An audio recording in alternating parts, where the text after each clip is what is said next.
কোটা সংস্কার আন্দোলন ইস্যুতে ডাকসুর সাবেক ভিপি নুরুল হক নূরের সঙ্গে একাধিকবার কথা হয় আন্দোলনকারীদের সঙ্গে। তিনি আন্দোলনকারীদেরকে সরকার পতনের দাবি তুলতে বলেন। কয়েকজন সমন্বয়ককে কি দাবি করতে হবে ফোনে সেই নির্দেশনা দেওয়ার পাশাপাশি খুদে বার্তাও পাঠান তাদের কাছে। এছাড়া নিজের সংগঠনের সব নেতাকর্মীকে আন্দোলনে যোগ দিতেও নির্দেশনা দেন তিনি। নূরের এমন নানান যোগসূত্র তুলে ধরেন সরকার পক্ষের আইনজীবীরা। কোটা সংস্কার আন্দোলনে সেতু ভবনে হামলা ভাঙচুর মামলায় গ্রেফতার হয় 2018 সালে কোটা আন্দোলনকারী থেকে রাজনীতিক বনে যাওয়া নুরুল হক নূর।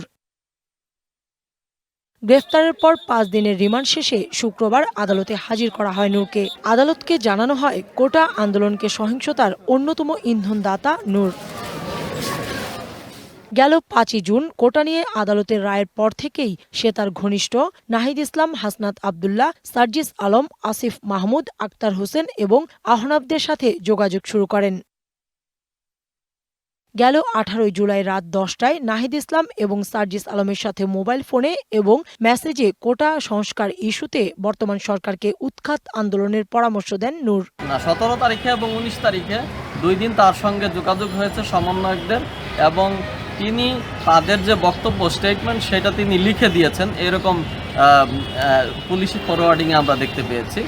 রিমান্ডে সহিংসতা নিয়ে আরও গুরুত্বপূর্ণ তথ্য দেন বলেও আদালতকে অবহিত করা হয়। কোটা সংস্কার আন্দোলনের মাধ্যমে তিনি পরিচিত হয়েছেন এবং ভিপি নির্বাচিত হয়েছেন, একটা রাজনৈতিক দল করেন, সুতরাং তার কাছে পরামর্শ চাইতে পারেন এবং তিনি গঠনমূলক পরামর্শ এই আন্দোলনের ব্যাপারে দিতে পারেন। এটা বেআইনি কিছু নয়।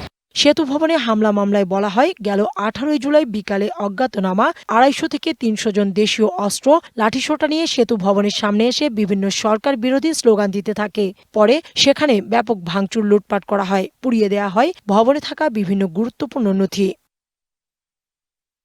নুরুল হক নূরকে আদালতে হাজির করার সময় সেখানে উপস্থিত ছিলেন নূরের পরিবারের সদস্যরাও।